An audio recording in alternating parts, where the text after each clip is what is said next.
My name is Jim Cardella, and I was born in Fresno, California. I wasn't born in the old country. My parents were born in the old country.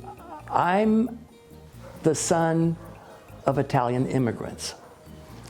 So let me tell you a little bit, I guess, about my name, and then we can go on from there. Yes, my name is Jim Cardella, and officially I'm James Cardella. My friends and relatives here in Fireball called me Jimmy. In Italy, it was the same sound, but it was more Italian, Jimmy. So to this day, all my cousins in Italy call me Jimmy. Yes, I was born here of Italian immigrants. So let me tell you a little bit about my father and my mother. Let's start with my dad. He was born in 1898. His name was Matteo Cardella, and he ended up growing up on his property, his family-owned property. They owned 10 hectares, which makes about 20 acres, 22 acres or more. And it was unusual to own land because a lot of people in that period worked for others. Anyway, he went into World War I. He fought in World War I. And after World War I, he needed to figure out what he was going to do. At the same time, my mother, Lina della Maggiora, and can I spell that for you? Lina della Maggiora, D-E-L-L-A, della Maggiora, M-A-G-G-I-O-R-A,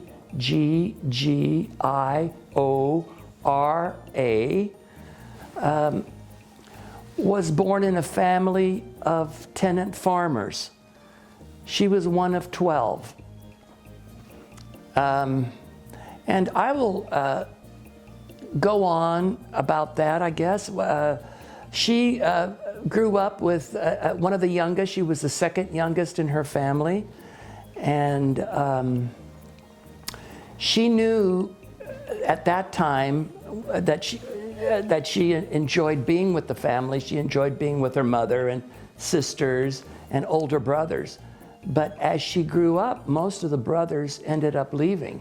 In fact, half of the family left for either the United States or South America.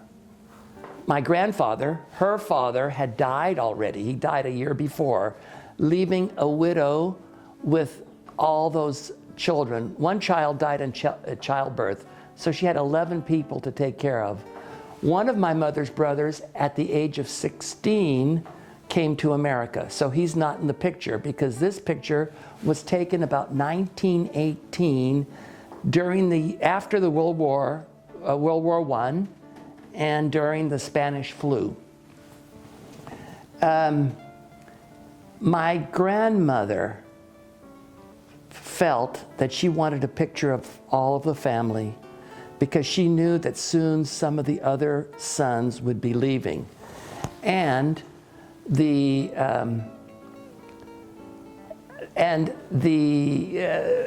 effect is that all of the brothers are here. I could see my mother's brothers that went to South America.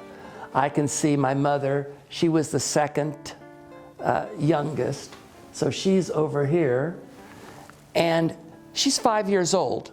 So what could she be thinking? Here she is. It should be a happy occasion because all the family is together. But if she was looking at my grandmother has the saddest look on her face.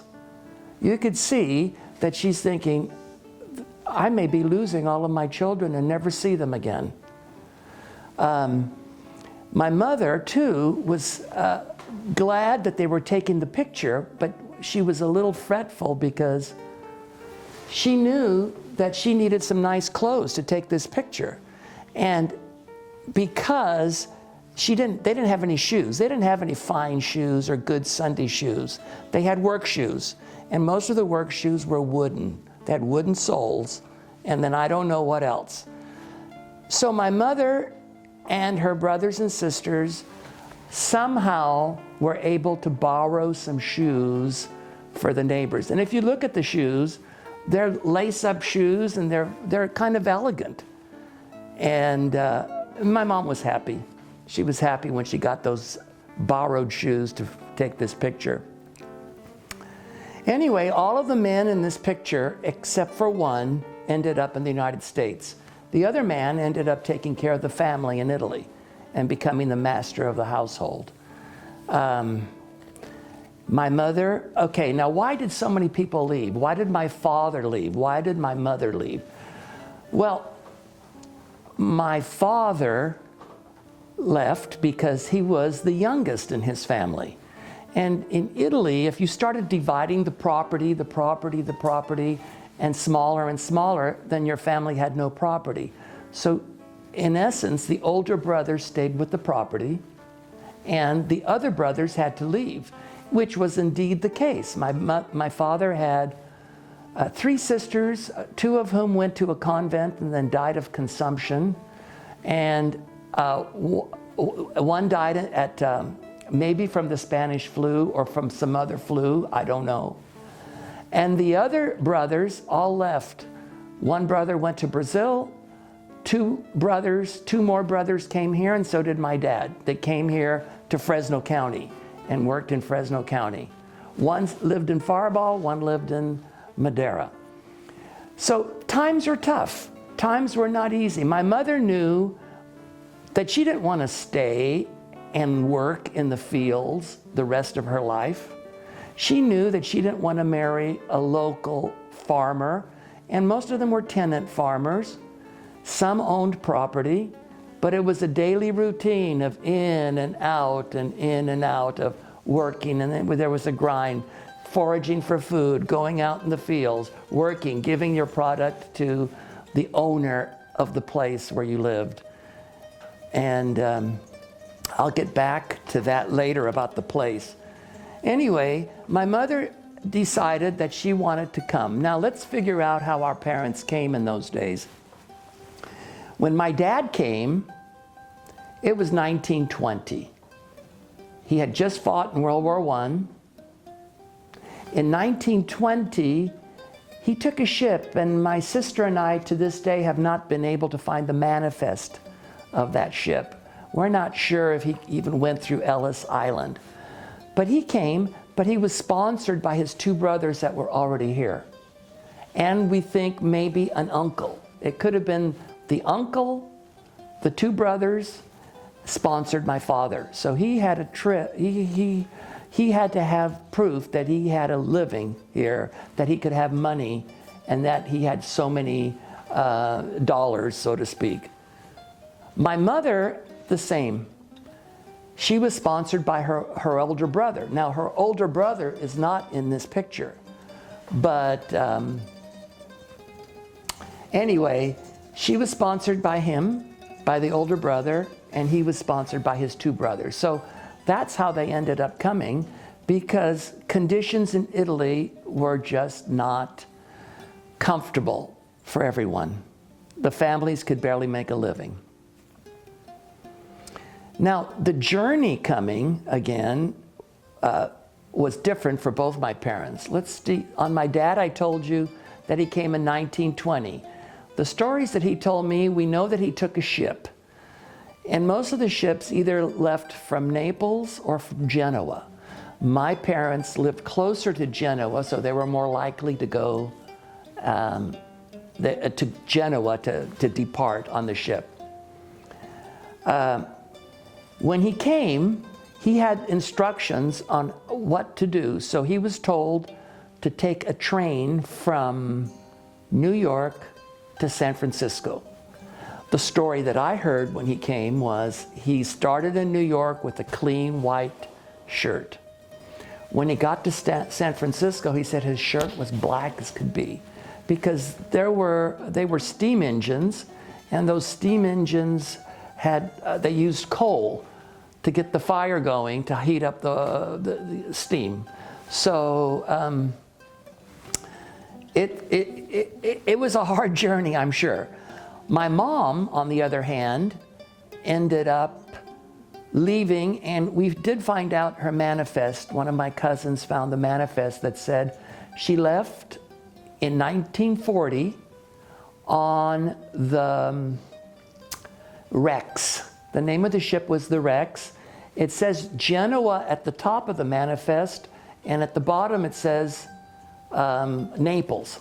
So I'm sure she left from Genoa, but for some reason it says Naples. She landed in New York, and she seemed happy from the beginning, because she had a friend from the same region of Italy. I did forget to mention that my parents came from the Lucca region. My father was born in a town called Marlia, M-A-R-L-I-A, Marlia Lucca, and Lucca has two C's, L-U-C-C-A, and that region is known as Tuscany. So he was born in Tuscany, about 15 miles from where my mother was born. So her birth certificate shows that she was born in Porcari, P-O-R-C-A-R-I.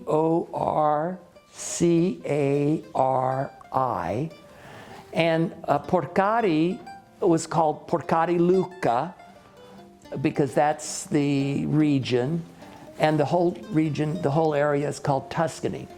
Anyway, they were born 5 or 10 miles apart, my mom and dad.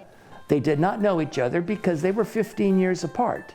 My dad was already almost in World War I, fighting at 15, and she was being born out in her little medieval-looking farmhouse that had no running water and no electricity.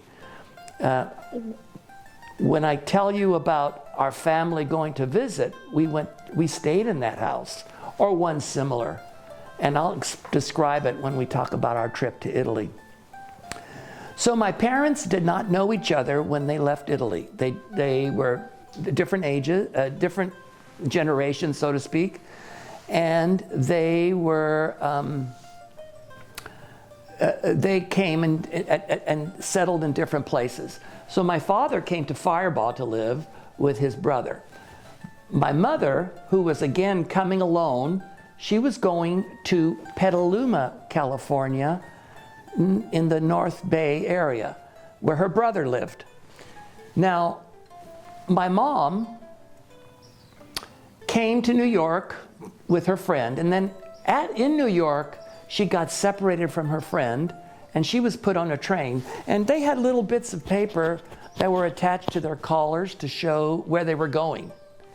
And she was so upset to be separated from this friend, and she was alone. She was going in a Pullman car, all alone, and she saw these different people walking by, and she was terrified. She was a poor woman who came from the country, kind of superstitious, but always fearful. She was a jokester in many ways, but she was always fearful about life and things. So she came to San Francisco, and then her brother picked her up. Earlier, my father had come to San Francisco as well, and his brothers had come to pick him up. When my father came to Firebaugh, according to a cousin of mine, she found that he was listed in the 1920 census. And I thought he had come later, like 21, 22, but according to her, he came in 1920. And he was listed on the census as a barber. And in fact, I do remember his telling me that he became a barber. And he came to Firebaugh first and stayed with his brother for a while, or brothers, because he had two different brothers, one in Firebaugh, one in Mendota. And he ended up getting a job as a barber. The story I heard was this. He took the Southern Pacific Railroad from Firebaugh to Fresno. Then in Fresno, he got on a streetcar all the way up Blackstone to Pinedale. And he worked for some fellow in Pinedale for I don't know how long. Along the way, and the story that he liked to tell me was, right around where Ratcliffe Stadium was, so the cable car went past Ratcliffe Stadium, and he saw that there were lots for sale. They were $150 a lot. And my father said, oh, and I didn't have the money to buy anything. So lots don't seem expensive to us today, but they were too expensive for the people back in the early 1920s. He didn't stay in Pinedale very long, as I said. He did talk about going to San Francisco to work as a barber. As a barber in San Francisco, he told me that they paid him $2 a day, and the boarding house or the hotel where he stayed, I'm pretty sure it was some type of a boarding house, charged 50 cents a day and 25 cents for a meal. So he said to himself, well, gee, there's no way I can save a lot of money, because his goal is always to own property, to buy property, and to develop the property and run his own business.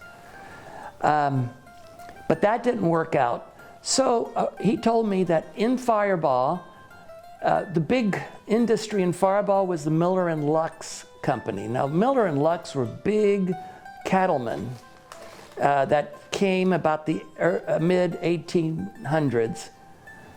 And their empire was starting to diminish. They were starting to sell properties, but they still had plenty of cattle, and they had a big sheep shearing place in Firebaugh. So different people came to work there. There were groups of Mexicans. There were the Basques that came because they had sheep. And there were the Italians that came to work. And my father must have done some of that for a while. He saved some money, and then he said, I'm going to try to ranch. And these were like the years of 1927 and 28. But according to him, those were years of drought. And he failed. He failed as a rancher. Or a farmer. I don't know what he actually grew, but he failed. And then about 1929, he decided to go into a partnership with 3 other Italian men. My father was Matteo Matteo Cardella, and he had Joe Del Carlo as one of his partners. Joe Del Carlo. And then he had Mike Lucarini as another partner. And then there was Valente Giampaoli, who was another partner. And so these were people that were all living already in Firebaugh. He made friends, and they went into a partnership, and they decided to open up a silent movie theater, which was all the rage at the time. This was 1929, so in Hollywood and in New York, they might have had a sound projector, at least in Hollywood, but it was too early for Fresno County at the time. And he and his partners opened up a movie theater, a dance hall, and a pool hall. You have to realize, 1929, I don't remember the exact years of Prohibition, but it ended in 1933-34.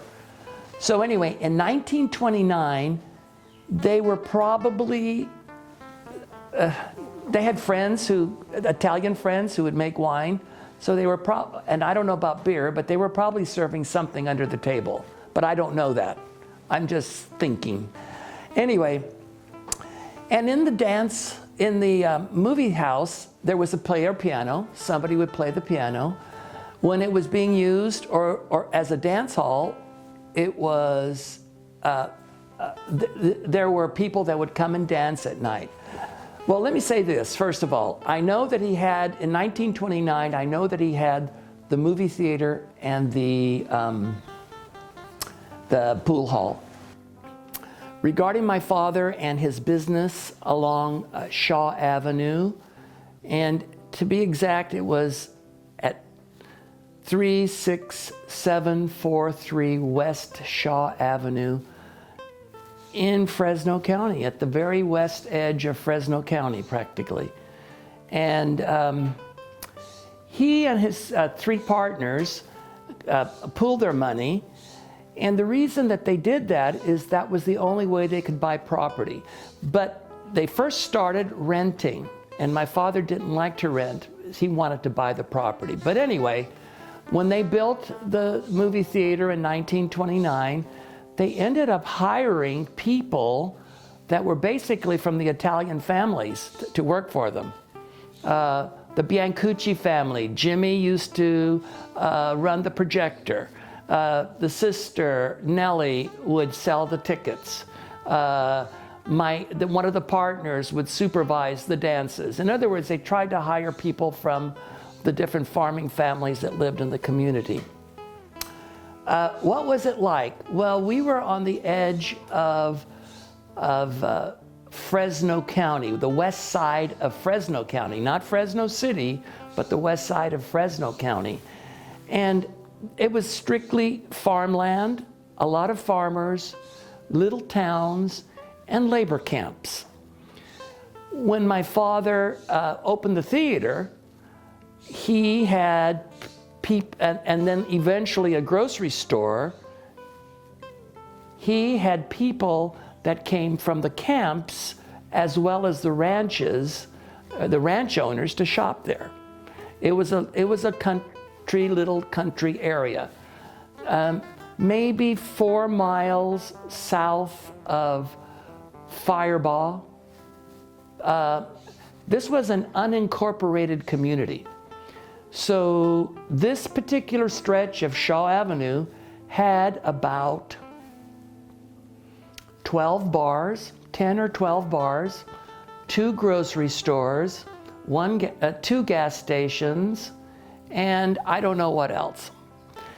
My later, but this is a little bit later. Let me go back to the year 1929 when he opened the theater. And then after 2 years of the theater, what happened? The talkies started about 1931. In 1931, people were not going to the silent movies anymore. And guess what? The movie projector was too expensive. The sound projector was too expensive. It cost $5,000 in 1931 to buy a sound projector. And so my dad and his partner said no. 2 of the partners left, and so my father and Mike Lucarini continued. They built a gas station, which was called Associated Gas Station, and that eventually became the name of the store temporarily. The store was actually called Colony Mercantile, and the store serviced all the people in the area. As I said. Later on, he added to, instead of having the movie theater, he just had strictly a dance hall. He established a different pool hall across the street. In other words, he had been renting north of Shaw, and then he ended up building south of Shaw. That was the property he and his partner owned. Let me think. In the store, we had people also that came from all over. In other words, all over the area. There were people that farmed. There were people that lived in the camps that used to go and pick the cotton and work in the fields and so forth.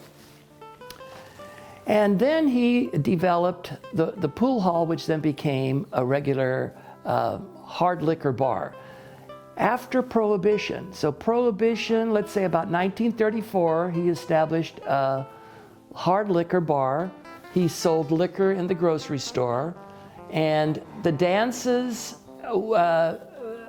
continued for a while, and then that later became a boarding house for the laborers that worked. Sometimes it was the braceros that lived there, that worked there later on. But during the years of the 30s to about the 40s, my father was doing quite well. He did not go back to Italy at that time, but it could have been a good opportunity. But no, he stayed here. He and his other friend, Joe Del Carlo, they would travel around. And once my mother arrived, she arrived in 1940, and after staying with her brother and sister-in-law in a tiny little house in Petaluma, she decided that there was somebody else she could go live with, and it was somebody else called Del Carlo. Was it a coincidence? I don't know, but it was this Del Carlo. Mrs. Del Carlo lived in Santa Clara. Santa Clara had tons of, I'm sorry to use tons, but there were a lot of Italians living in the Santa Clara area. My mother was happy to be there. She talked Italian, and she ended up working in the canneries, the tomato canneries in Santa Clara. Let me see, what else can I say about that period? Anyway, my father's friend, Joe Del Carlo in Firebaugh, his former partner, and he decided to go visit the sister of the friend. So Joe Del Carlo had a sister, Mrs. Del Carlo, whom my mother stayed with. And my father, I guess Joe Del Carlo said, "Hey, let's go to Santa Clara. There's a young woman that just came in from Italy." So maybe, I don't know. Anyway, that's how they met. That's how my mother and father met. They were 15 years apart, but nonetheless, they ended up marrying, and then they came and they lived here. What can I say? One aspect of living in Italy is that you're surrounded by family. When people come from Italy, and they come to this foreign land, it's very difficult for them. My father was the type that was able to adapt. He was able to try new things. He tried different foods. He could adapt. My mother came at the age of about 27 in 1940, and it was difficult for her to adapt. She didn't have her friends. She didn't have her family, and she dearly missed her mother and her sisters. Because in the evenings in Italy, what would they do? There was no electricity, there was no television, there were no things to do at night. They would sit in the courtyard where it was cool, and they would talk. They would gossip. They would talk about who was doing what, and different things like that. So, that's what she missed here. Another story I heard about my mom is that when she was in Santa Clara, everything was kind of nice. There were a lot of Italians. She didn't have to worry about speaking English. Then she married my father. Then all of a sudden, she came to Los Banos, which was a desolate little town in 1940-ish, 41. And she got upset. Then she went through Dos Palace.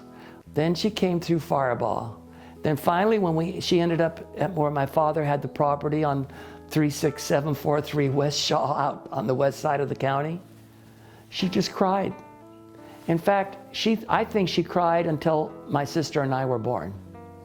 She cried and cried. She just missed her relatives horribly. Anyway, that's that part of the story. During the years that my mother was there, and also during the years that my father owned the grocery store, the bar, and then the boarding house, there were different people that they knew.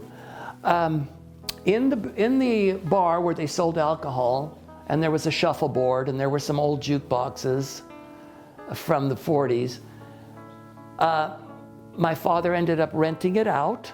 He didn't rent it. He hired somebody to work there as a cook. And this woman was Eunice Dami, and she prepared Italian dinners in this house. And she prepared Italian dinners in this bar, and that was a draw. Now, Eunice Dami is in this picture here, and she is seated here next to Joe Del Carlo. And the birthday party was for Mike Lucarini, names that we've already heard.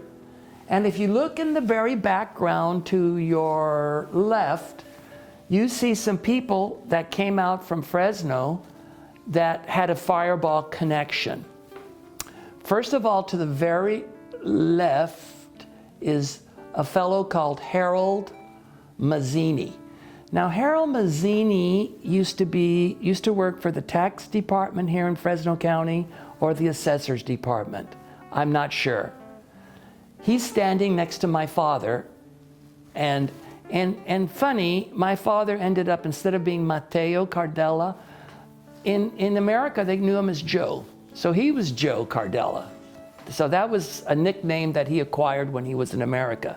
All the Italians had nicknames, whether it was by region or whatever.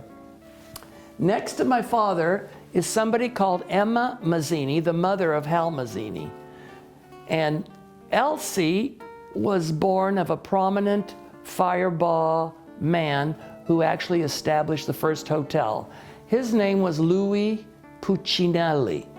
So Louis Puccinelli built the first major hotel, the El Capitan Hotel in Fireball. I don't know what year that was. I'm thinking it was in the early 1900s. Louis Puccinelli's wife, who is there on the third from the left, next to her is her husband, Joe Mazzini. Joe Mazzini and my father were great friends. Joe Mazzini was the Fresno County Sheriff. And I don't know if that was his exact position, but he used to come out on the west side. And apparently that's how he met his wife, Emma. And their son was Harold, who was the tax collector or the county assessor or something. Anyway, they would have frequent dinners in the bar. Apparently, during hunting season, different celebrities would come out. Lou Costello was known to have Italian dinners here at this bar. The comedian Bud Abbott and Lou Costello. There were different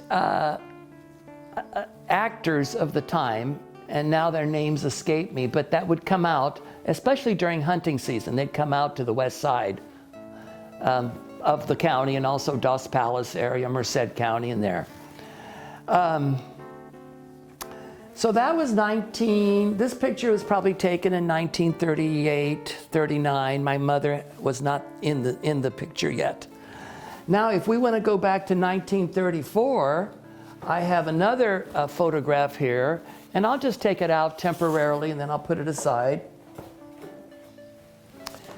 And this photograph details the businesses where my mother wasn't in the picture yet. This details the businesses and everything, but it also details the custom of the traveling salesman. When you're out on the ranch, when you're out on the little towns, it's hard to get into town, meaning into Fresno, the city of Fresno. So salesmen would come out and show their products. This fellow was a car salesman, and the salesman, which is on the extreme left in the picture, is called Jack Carson. He was a Plymouth salesman, and he was specifically selling 1934 Plymouths, which were a popular brand in the United States.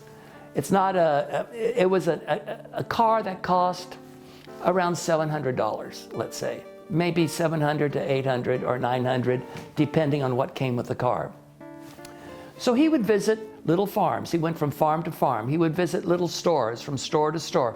He would go from homes to home in the area around Firebaugh, Mendota, the west side of the county. And he may have done this in other areas. In 1934, he sold about 45 of those cars just within this little area here. So my dad, or a photographer, let's say, I don't know who it was, got all the owners together and they lined their cars up on Shaw Avenue and in front of my father's businesses. And they then were there and they took their picture with their cars. Some of these people were some of the big ranchers like Sam Biancucci, Sam Biancucci.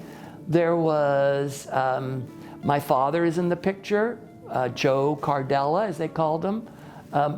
Mike Lucarini is in the picture, Johnny Boschetti, different Italians. There were other different nationalities as well. And they just took the picture. That was one big occasion. If you look at the buildings, on the left is, they call it the Valley Brew. Okay, that's how they got their signs from whoever sold them beer. So it was called the Valley Brew, and that was the pool hall. But it later became the Forum Cafe. When they started serving Italian dinners, they called it the Forum Cafe, as you know, like the Roman Forum. And then next to the brew place is what you see associated, the associated sign.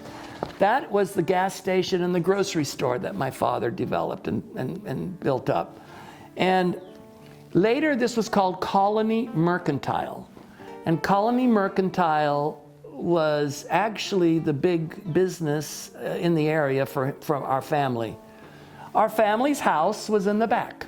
So we had we had a small house. I mean, it was like a 2-bedroom house, and then another bedroom was added later. And it wasn't a big house at all, small kitchen, small everything. But it was where we lived. That's where I grew up. And next to the grocery store, and I told you it was called Colony Mercantile because down the street on Shaw Avenue near Highway 33 was a colony, Miller Colony, named after Miller and Lux, the big developers. So there was a Miller Colony across from a new elementary school that was out there. And then in this building over here to your right, there's a small building here. That's where the movie theater was, the dance hall, the boarding house, and the livelihood of my dad. So it's an interesting picture. It's always been a picture that we kept in our family. My father, if one thing didn't work, then he would try something else. A lot of the Italian immigrants that came kept reinventing themselves. For instance, their friend Armando Rebecchi in Firebaugh, when he worked for Miller and Lux, he was a cook. Then he decided to quit working for Miller and Lux and started his own restaurant. And the restaurant was called Fior d'Italia. Now that's probably not an uncommon name for an Italian restaurant because there was a Fior d'Italia in San Francisco, and I understand there was a Fior d'Italia in Fresno. And that in Firebaugh was around 1921. But the buildings in those days were fragile. They caught on fire. So he built a second restaurant when the first restaurant caught on fire. Then after the restaurant business, he said, I'm gonna do a general store. He opened up a general store and sold soft goods and groceries. And then after he got tired of selling the groceries, he just did a department store, in a little department store in Firebaugh. So the Italians kept reinventing themselves. We had a fellow who came from Italy in Firebaugh, and this was another Giampaoli, and he was a blacksmith in Italy, so he opened up a blacksmith place. Well, at first there were horses. You realize there were horses too in Firebaugh. But then he started doing wrought iron fences, whatever he could that he could work in Fireball. So he was called the blacksmith. All the Italian men called him Il Fabbro, Fabbro. That means the blacksmith. So for years, I thought Fabbro was his name. I had no idea it meant the blacksmith. In my experience, the Italian immigrant, was a hardworking person. Not just the men, but the women. Of course, the women mainly stayed home, but a lot of the women I knew opened up boarding houses, because when you follow the railroad track, it goes through the south side of Dos Palace. It comes down to Fireball and then into Fresno, and there were little houses along the way where people rented their rooms and then they cooked. And mostly the Italian men would go to an Italian house where they could get Italian cooking. And the reason that they liked the boarding house is that living in an apartment by yourself was a lonely life. The Italian man was used to a family. So when he went to the Italian boarding house, they were eating Italian food, they were speaking Italian, and they had a family again. Because in most cases, all the immigrants did not see their families in Italy again. They wrote letters. Letters took a long time. It's different from the world as it is now. As I was saying, my parents met in Santa Clara. My mother had been living, as you know, with a woman from her part of Italy. Del Carlo was the last name. And Mrs. Del Carlo had a brother in Fireball who was the best friend and the former partner of my father. Anyway, they met, and my dad courted my mother. Then they ended up getting married. And from there, he took her to the place where we lived outside of Fireball, in a little community called Los Deltas on Shaw Avenue. But in Italy, the women go by their maiden names, so they never add their husband's name. They're always by their maiden name. So on a post office box in Italy, it'll say, Lina della Maggiore, Matteo Cardella. She adapted a little bit because there were some Italian people that she could talk to. My father had some Italians that worked in the grocery store for him. One was Dave Pera. Another one was Louise Boschetti. And Louise kind of took my mother under her wing. Louise was born here of Italian parents. She ended up being my godmother. And Louise Boschetti taught my mother many, many things. She taught her how to drive. She taught her how to study for the citizenship test. She did many things. But anyway, my mom came and settled down, and I told you she was sad for the first couple of years. But when we were born, then, you know, she doted on me and my sister. I was born in 1943. My sister Nancy was born in 1945. So during that time, my mother was busy taking care of us, as well as, you know, preparing some meals, although my father was a pretty good cook. So if my mother couldn't prepare the meal, my father would get a soup together, he'd get a cacciatore together, he would do some things that he could do, because he was cooking for the first 20 years that he lived here. Anyway, so we grew up, and then in 1952, my mother and father said, we're going to go back to Italy. Okay, now why did they wait until 1952? Let's figure this out. Okay, Italy was at war from 41 until 45, and still there were problems going on after the war. So in 1952, we said, oh, we're going to go to Italy. So my sister and I were so excited about traveling to Italy. The first thing we had to do was to get a passport photo. And in 1952, they took family photos. So my father just had to be the only one carrying the passport. And this is my father here, Matteo. This is my mother, Lena.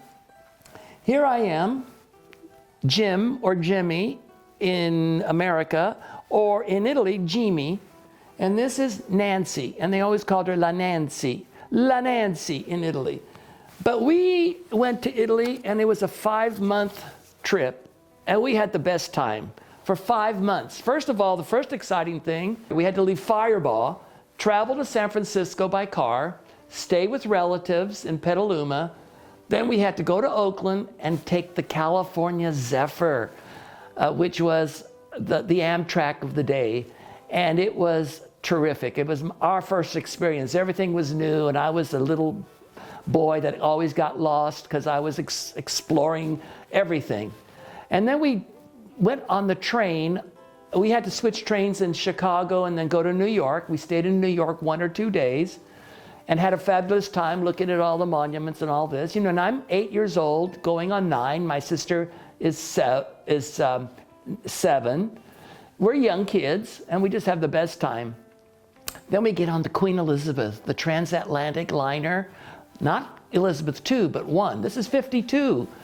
And we had the best time on the ship, and there were movies that they showed every day. We ended up in first class because there was no room in second class, so we took a first class place and squeezed our whole family into one little compartment. Down the hall was Gregory Peck and his wife, Angelique, and they were on their way to Rome too. Why do you think? Because Gregory Peck was going to film Roman Holiday with Audrey Hepburn in 1952. And oh, it was great. Everything was new. We got to Cherbourg in France, had to take the train, stayed a night in Paris, went through the Alps, and ended up in a little town called Viareggio, where our uncle came to pick us up. And that began our first trip to Italy. Now you have to realize, number one, my father had never been back since 1920. This was 52. How many years is that? 32 years later. My mother was so excited she hadn't been back since 1940. So that was 12 years later for her. But she was excited, but she was also a nervous woman. She feared everything. But everything was an adventure. I just had the best time. My sister had the best time. They were a little seasick, but anyway, that happens. We got to our relatives, and from then on, the Italian that we knew, we understood everything. We understood our relatives, we could understand everything, my sister and I, because we spoke Italian at home. We lost our English. You realize I was in 3rd grade, my sister was in 2nd grade. We lost our English after 2 weeks, I swear. But we got to visit our cousins. So we went to the Cardella cousins. We visited our Cardella cousins. We went to the Della Maggiore side. We visited them, and we traveled. We traveled with different cousins. We went to the mountains. We went to the beaches. And we even went to an Italian wedding at Torre del Lago, where Puccini had a house. We did all sorts of things that we wouldn't have done here. And the 5 months that we were there flew by. They just flew by. Because I was introduced to that early on, I knew my cousins, and I have subsequently been back to Italy at least 9 times. I got to know the language. Every time I went, I improved my language.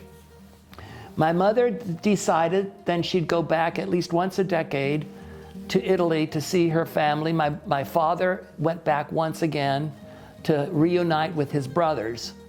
Anyway, it was a terrific 5 months, and then we came back. We just continued with school. We had intended, at least my family had intended, to stay in Italy longer. We did come back after 5 months, and what were the reasons? Well, first of all, my sister was starting to feel ill, and we don't know if there were a lot of mosquitoes where my mom's side of the family lived, in Porcari, and they lived in a little area called Padule. It was almost a swamp region. There were mosquitoes galore. Of course, there were a lot of lightning bugs and beautiful things too, but anyway.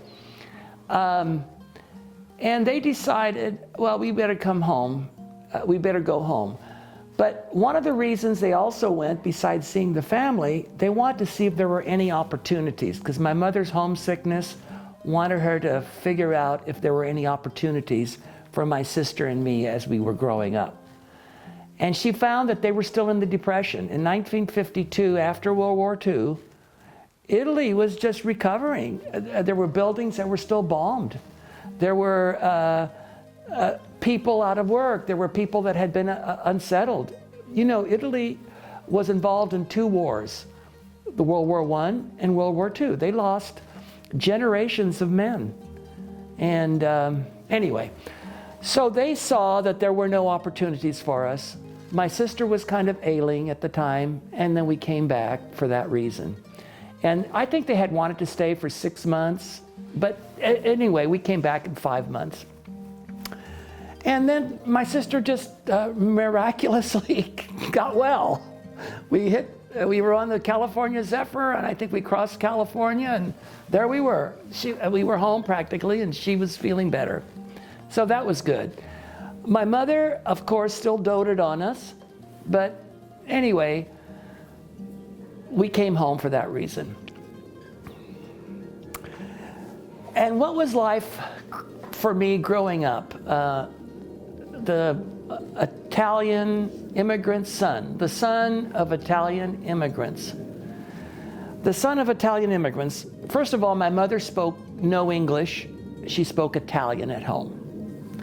I grew up in a household where I heard nothing but Italian. So that was our first language. My sister and I spoke Italian growing up. We had no problem with it. Please realize that my father had a grocery store called the Colony Mercantile, and this grocery store had all languages that would come shopping. So I heard Spanish, I heard Basque, I heard English, I heard different dialects of English. And why? Why did I hear all these things as a child? Well, first of all, it was a family store. My mother had to help sometimes in the store. They would put me in a big cardboard box right there in the store. It was a big playpen. And my playpen was talking to the people that came shopping, and they would all come and say, "Oh, how cute you are," blah, blah, blah. And anyway, I heard all these languages. So my sister and I, without any problem, and then we had friends. We had friends that would come to the store. They would we would play with them after school. They spoke English, they spoke Spanish, they spoke everything. And we all played, and that was no issue.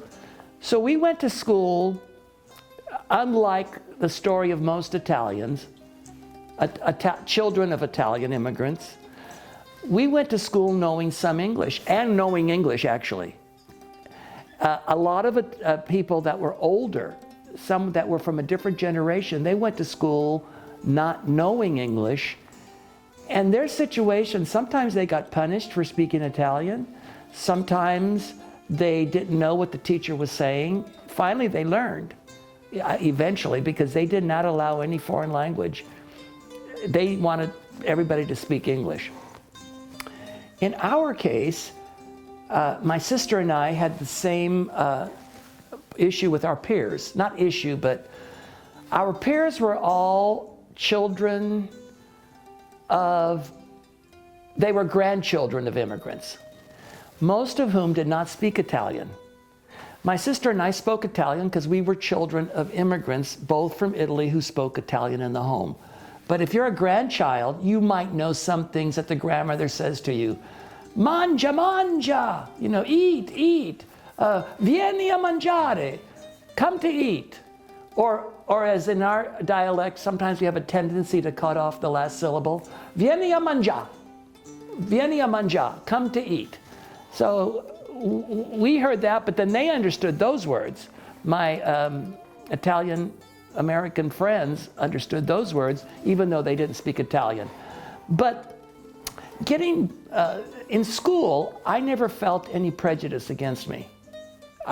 For some reason, the prejudice in California occurred earlier to people that spoke other languages.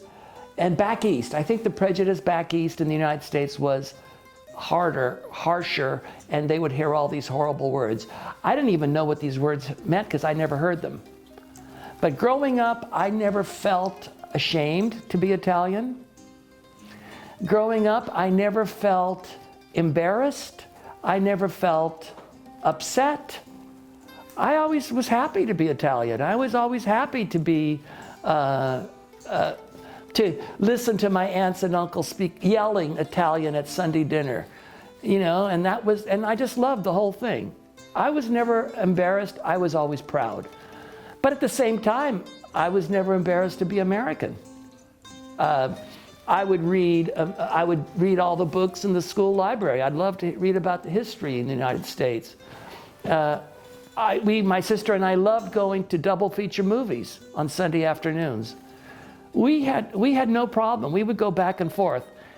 And as you know, the peer pressure is stronger than parent pressure.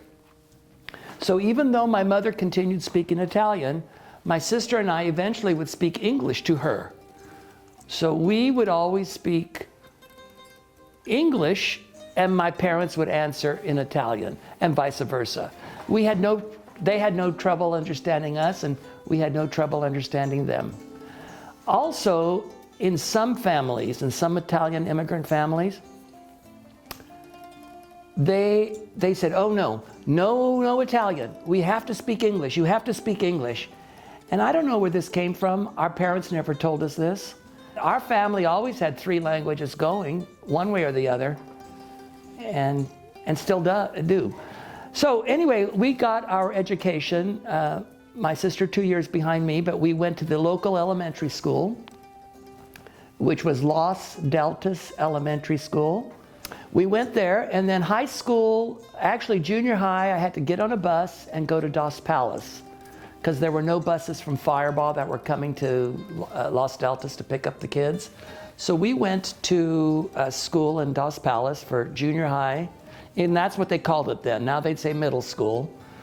For junior high and high school. So I graduated from Dos Palace High School. At the school, I took 4 years of Spanish. In those days, that was the only alternate language. The elective language was Spanish. But then I went to college and I said to myself, in order to not forget my Spanish, I have to take 1 class of Spanish at Fresno State, no matter. So, and I ended up majoring in it because I had all those classes, which then I started French. Now, why did I start French when I was at Fresno State? Because in 1952, when we traveled through France, I heard the expression, café au lait. And I said, oh, that is so wonderful. That's such a pretty sound. So because I heard café au lait in 1952 when I was 8 years old, I wanted to study French. And it turns out that when I did my genealogy, I'm like 68% Italian and 20% French. I couldn't believe that. That really astounded me. But anyway, went to college, Fresno State, graduated in 65, got a master's in Spanish in 67, got the teaching credential, went to teach. I started at McLean. I was at McLean teaching French and Spanish for 6 years, from 67 through 73. And then I went to Bullard High, and at Bullard I stayed until 2002. I was 29 years at Bullard. And I taught French, Spanish, and even for a couple of years I taught Italian. So, and I had learned Italian classes at Fresno State with Tony Petrosino. He was my teacher back when, and Maurice Gendron, another fellow. But they were fun. But I only took 2 semesters. And then, you know, what did I do? After I retired from Fresno Unified, I taught for 7 years at Fresno State. And what I ended up doing was I was supervising student teachers that were doing their student teaching in French and in Spanish. And I also taught the methodology class for future foreign language teachers. And then before you know it, you turn 65, and then before you know that, you're working on this committee and that committee. And for 5 or 6 years, I worked with the Alliance Française and was president. Then, that gets old. Then I started with the Italian studies at Fresno State. And now I'm on this Italian Heritage, Italian Exhibit Expansion Committee. So everything kind of works with what you started with in the past. Isn't that right? Okay, regarding the traditions that we did as I grew up, and also the things that I've kept or not kept, let's go back to shortly after I started elementary school. My mother had not heard about the custom of the Christmas tree or the custom of Santa Claus. Who told her? Well, it was the wife of this Jimmy Biancucci. The wife was not Italian, but she married an Italian.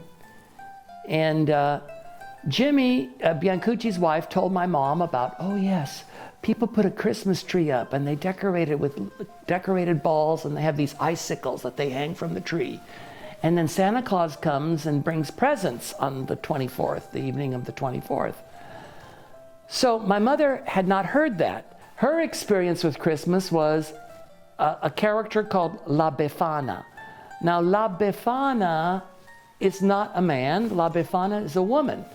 And this is a woman who, on the eve of Epiphany, Epiphany's on January the 6th, and January the 5th, on that eve, she leaves gifts for all the little boys and girls. In essence, like she had forgotten to give something to Jesus, and so she wanted to leave him a gift. And that's, maybe I've added that, I don't know. Anyway, so La Befana flies around on a broom. Oh, like a witch, yeah. She flies around on a broom and she visits all the little boys and girls and leaves little gifts for them. In those days, the gifts were simple, oranges and nuts, They weren't elaborate. So, Mrs. Biancucci, she told my mom about the Christmas tree. So I was asleep on Christmas Eve night, and I heard this noise coming from the bedroom, the living room. And so I saw the tree. Now, had she put it up earlier? I don't remember. But I saw the tree with the icicles and the glowing balls, and my mother was seated on the floor, and there was this train set going around. But then there was also something else. There was a phonograph, a record player, and she was playing the Bing Crosby song, I'm dreaming of a white Christmas. And in that song, I saw next to that was the album. And the album was a whole bunch of 78s. And each 78, Adeste Fidelis, Silent Night, Oh Come All You Faithful, and God Rest You Merry Gentlemen. Each one was on the side of a 78 record, and then it was in a big album. So it was like Bing Crosby's Merry Christmas album. And that was on Christmas Eve. But she called, La Befana came, meaning Santa Claus came. So in her mind, Santa Claus was La Befana. When we heard La Befana, we thought it was Santa Claus too, so we didn't know the difference until much later, until years later. So the Italians still celebrate this La Befana, but Santa Claus is separate. They've added Santa Claus to their repertoire of people that bring gifts. Growing up, we went to church every Sunday. So going to church was kind of elaborate. Part of it was good because we got together with our friends, but my mother also got together with the other Italian-speaking women. And they would stand outside the church after the service and talk in Italian and gossip, just as she and her mother and sisters had done in the courtyards in Italy. So that helped her a little bit. And then we would go home and she'd prepare a Sunday dinner. Now, I don't know how she had everything ready, but we always had fried chicken. We always had spaghetti. Never spaghetti and meatballs. It was always spaghetti and fried chicken. And the spaghetti was my mother's sauce, which was a plain sauce. It wasn't a fancy sauce. It wasn't a tomatoey sauce, but it was red with meat and just, a few spices, never a chili, Never there was there peperoncino, as they would say in Italian. Never there was there chili. It was just like parsley and thyme and maybe some oregano. My sister recalls oregano. I don't remember her ever putting oregano, so we don't remember. But basically it was a simple sauce, spaghetti, and then there was always some type of fruit, a vegetable, whether it was part of the salad, but the salad always came late, and sometimes she left in the refrigerator and she forgot to serve the salad. But she had fried zucchini, fried mushrooms, fried cauliflower, a lot of fried stuff. But usually on a Sunday, it was either fried chicken or a roast with spaghetti, no matter what. And that was the only macaroni that we ate in those days. So that's a tradition that we've tried to maintain. Right now, my sister, who has been paralyzed for 21 years, every Sunday, I'll go out to her house and I'll make something. And I say, now, what do you feel like today, Nancy? Oh, let's do spaghetti. I said, okay. Because sometimes she doesn't want to do both that and a meat. But sometimes she'll say fried chicken. So, you know, we try to go through the process and get people together if we can, neighbors. And then my sister has 3 children, 3 living children. 1 passed away. And they try to come down at least once every 6 weeks or something, and we get together. So we've maintained the Sunday tradition. The Sunday tradition of going to Mass, probably not so much. But the Sunday tradition of the Sunday dinner, yes. That's one thing we've maintained. My mom's story, I think, is typical of a lot of immigrant women. My father died in 1986. Then my mother was a widow, and she was a widow for 10 years. My mother had become a grandmother, and my sister had 4 children, and my mother started doting on them. When she went back to Italy, the people that she grew up with had died. Her sisters had died, her mother had died, and she got to see some brothers-in-law, she got to see nieces and nephews, but it wasn't the same. So she said she could never be happy in Italy, and she could never be happy in the United States, because if she were in Italy and spent the whole time in Italy, going back and living there, she'd never see her grandchildren. If she stayed here, then she could never see her nieces and nephews that were in Italy. And interesting too, what happened to her. She never studied Italian formally, so when she came, and she was almost 27, 28, 29, 30-ish, when she came, she didn't know English, so she learned it by osmosis. And she would hear things wrong, but she would say them the way she heard them, and with what Italian and Spanish that she knew. During those years, she had a very heavy accent. And it got to and people could kind of understand her if they knew her and were around her. My sister and I had no trouble understanding her. Then she'd go back to Italy, and her Italian got better, and her English accent got worse. She went back to Italy a few more times, and the problem is in Italy, she was mixing the 2 languages as well. So they would talk to her, and she'd answer half in Italian, half in English. Here, the people started not understanding her in the stores. She would be extremely frustrated. So for her, life was frustrating in many ways, and it continued to be frustrating. But she was happy in seeing, again, these young children growing up and that type of thing. My father, though, he cared less about it. He just spoke the way he spoke, and that's the way he spoke. His English might have been a little bit better, but he had a heavy accent as well. It was just the personalities. He was more laid back. She was just more intense about things. Did she end on a happy note? Well, to the respect that she got to see her children and grandchildren, and we were always around her. So I'm sure she was happy about that.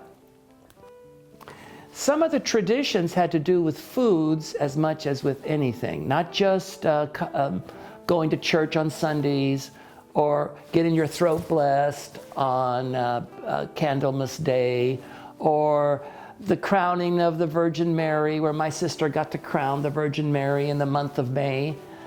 Those things were ceremonial. Sometimes weddings, there would be all Italian dinners and that type of stuff. But especially for food, my mother had a hard time eating other foods. She did not like any of the other nationalities' foods. My father, he was open, he would try everything, and he loved everything. My mom, if she didn't make it, she wanted to know what was in it, and she couldn't trust a restaurant or anything. You don't know what they put in the food.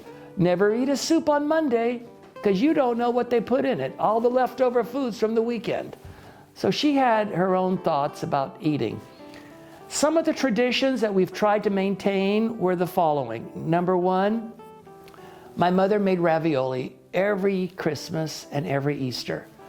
And it was backbreaking for her. My sister learned how to make ravioli. Our nieces have learned how to make ravioli. I can help, but I'm not really the cook around here. But making ravioli, and it's so interesting when you hear Italians talk about what they put in the sauce, what they put in the stuffing for the ravioli. Each one does it his own way.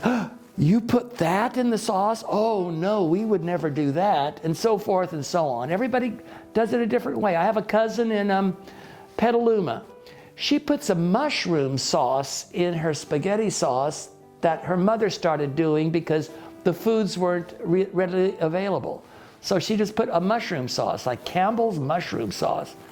We thought, we were just aghast.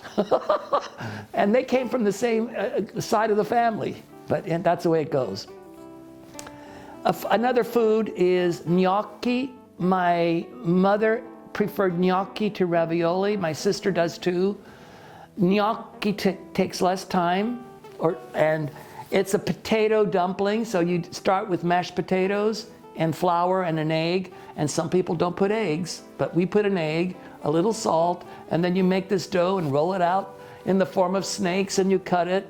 Then you put a little texture on it so it grabs the sauce, and boil it, and it boils like in a minute or two, whatever. It's pretty good. So we continue that tradition. Another thing that we've tried to make, my sister has tried to make, even during her paralyzed years, she has had directed people on how to make. It's called a torta. And this is a spinach pie, a torta, and it's basically Tuscan. So when you look up on recipes, you have to do Tuscan spinach pie or Tuscan torta di spinaci or something like that. Or Lucca even, Lucca, torta lucchese. But it's a spinach pie that they have for holidays. So the spinach pie my sister has tried to recreate. We had friends, my mother never made it, but my sister went out and asked all the Italian women in Fireball. So Elsie Tucari, who was kind of our cousin, she was a Jomi. Elsie Jomi Tucari gave her this recipe. And then there was Ines Moniccia. Now Moniccia is not an Italian name, but Ines Moniccia was the woman who used to cook in my father's bar. She would make Italian dinners. Ines had a recipe for torta. A man in Fireball called Frankie Lenci, Lenci, he used to bring my father torta.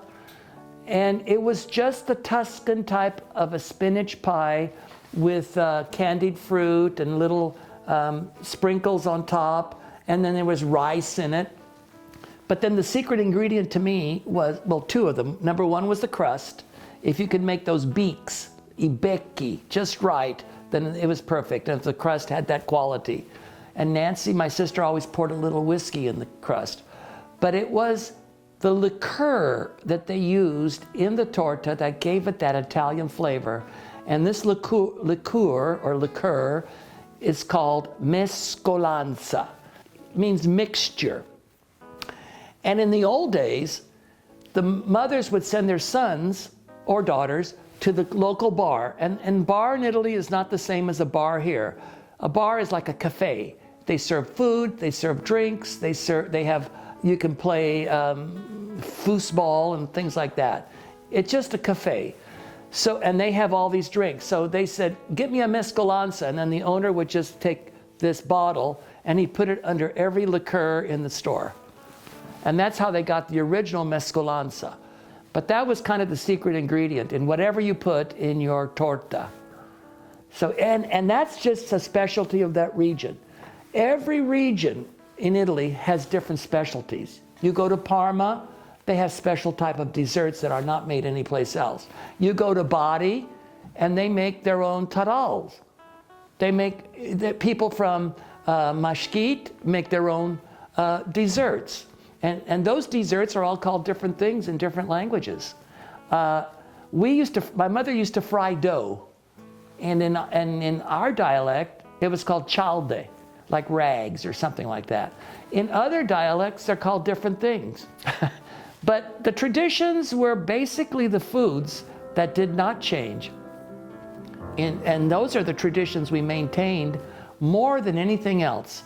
But I went to Italy I was invited to a cousin's wedding, a cousin on my father's side. And this cousin, it was the son of the cousin that got married. So he was a young man, he married. And some of the things that they did, I understand we used to do here in the United States. For instance, before the wedding, all the gifts are sent to the house of the bride. The gifts were also sent to the house of the groom. The ones that lived in the groom's town and the ones that lived in the bride's town were sent to the house of the bride. And they had a display room of the gifts. And all the friends were invited to come and look at the gifts. I heard that during the 30s and the 40s, people told me that they used to have that tradition where you could look at the display of the gifts. And that's called in Italian la mostra. Mostra is like the fair, but la mostra is the showing of the gifts. So they did that, and then these people that came to visit, you could see the little drinks and the little glasses were already there. They could come anytime. They could pop in anytime during the day, and then they would offer them a little drink of a cognac or a brandy or a soft drink, whatever you wanted, or coffee. That was one thing. Another thing that I noticed that was different from here is that I went, and this was 96, okay? 1996. After my mother died, I thought it would be good for me to go to Italy. So my mother died in 96. I went to Italy that summer in 96 and enjoyed an Italian wedding. They had, after the church, this is something else they do, the couple had to sign, they had to be witnessed and sign their documents right there. So the function of the church was much like the city hall in the place that I went. Then they came out of the church, and you know how here they throw rice? I think they had little rice things that they threw. And then they were dressed in the gown, and he had his nice suit or tux. And there was a car that came by with the groom's friends, and they had this car or truck pulling a bed on wheels. And they were to get in the bed, both the couple, the bridal couple, and they were paraded around town in the bed. And so I have pictures of that in case you're interested. Then the next thing is that we went to a special place where we had a dinner. But it was beautiful. It was toward Pisa. So Lucca and Pisa are, 15, 30 minutes apart. And then the most interesting thing happened. When you're in those hills and there's a lot of moisture in the air and the sun is starting to go down, the whole sky is painted this beautiful lavender. And everything that you noticed was in silhouette. So you see this lavender sky with the silhouette cypress trees, and you see the buildings all in silhouette. I don't know, it was such a beautiful, beautiful thing. That was what impressed me more than anything. Regarding my mother and her superstitions, hers, to tell you the truth, were not as bad or as exaggerated as some of the other Italians that I knew, and I'll talk about some of those. And I'm not sure I'm getting even those right, but I'll explain those. My mother believed in like spilling salt on the table, that was bad luck. But also oil in those days. Oil was very valuable, so that was bad luck. If you drop something on the floor like a fork or something, she would say things, oh, we're going to have a visitor. You can't enter the house and leave by a different door. Otherwise, you'll never get married or you'll never have children. Those were not so bad. Let me think of some. At one point, if you said, oh, what a beautiful child, that created some type of a spell.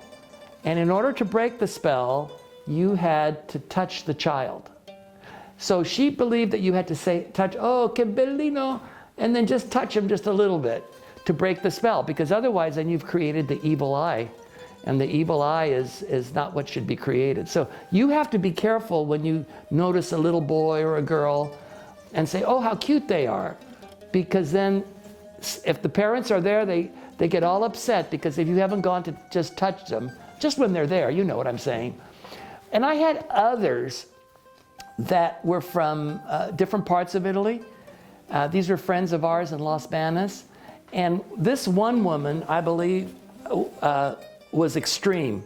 First of all, they would do the thing where they bite their hand, and that I don't know what that prevented, but maybe somebody else might know. There was another one where some of the Italians would hit their head against the wall because they wanted to prevent somebody from doing something. There were a few with the number 13, but sometimes in Italy it's the number 17 that's superstitious. Anyway, those are the ones that she did, mostly. But growing up out in that area with all these different Italians, you do see different types of Italians, because everybody's different. We're not all the same, are we? Anyway, you asked also earlier how I felt about being Italian. Well, I felt great. I've always been proud to be Italian. I was never ashamed to be Italian. I mean, I loved speaking Italian at home. I loved when I would hear Italian, people speaking it in groups at parties and stuff. I always wanted to know what they were saying. And often, a lot of Italian families that were the age of my parents, they would always speak Italian because their kids couldn't understand it, and they wanted to say something that they didn't want the kids to understand. But that wasn't true in our family. I loved hearing the conversations over Sunday dinner if my aunt and uncle were there, because the whole thing was in Italian. It was fun. But at the same time, I was proud to be American. I grew up in the United States. I became so patriotic. I have this feeling of patriotism when I'd go to places like Washington, D.C., or when I spent the 4th of July someplace else, like in Mexico or in London or wherever I was. I was always proud. My sister and I loved reading in English. We loved going to American movies. We never saw Italian movies. I never felt prejudice for being Italian.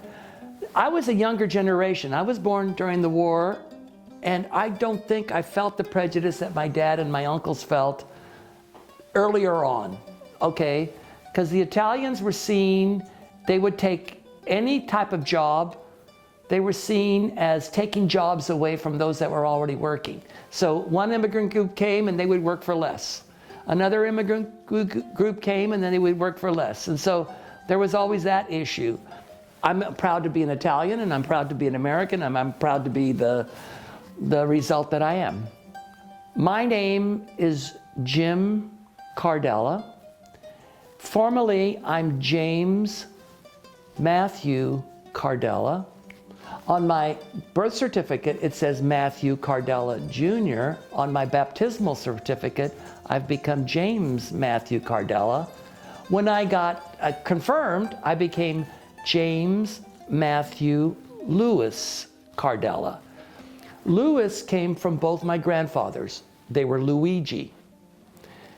Matthew was my father, Matteo. And James was because my mother liked the name of this Italian boy down the street, Jimmy Biancucci. So I got called Jimmy, and the priest had to confirm me, had to baptize me James. In Italy, they called me Jimmy.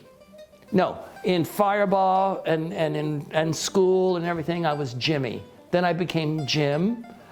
And then but in Italy, I'm still Jimmy. So there you go.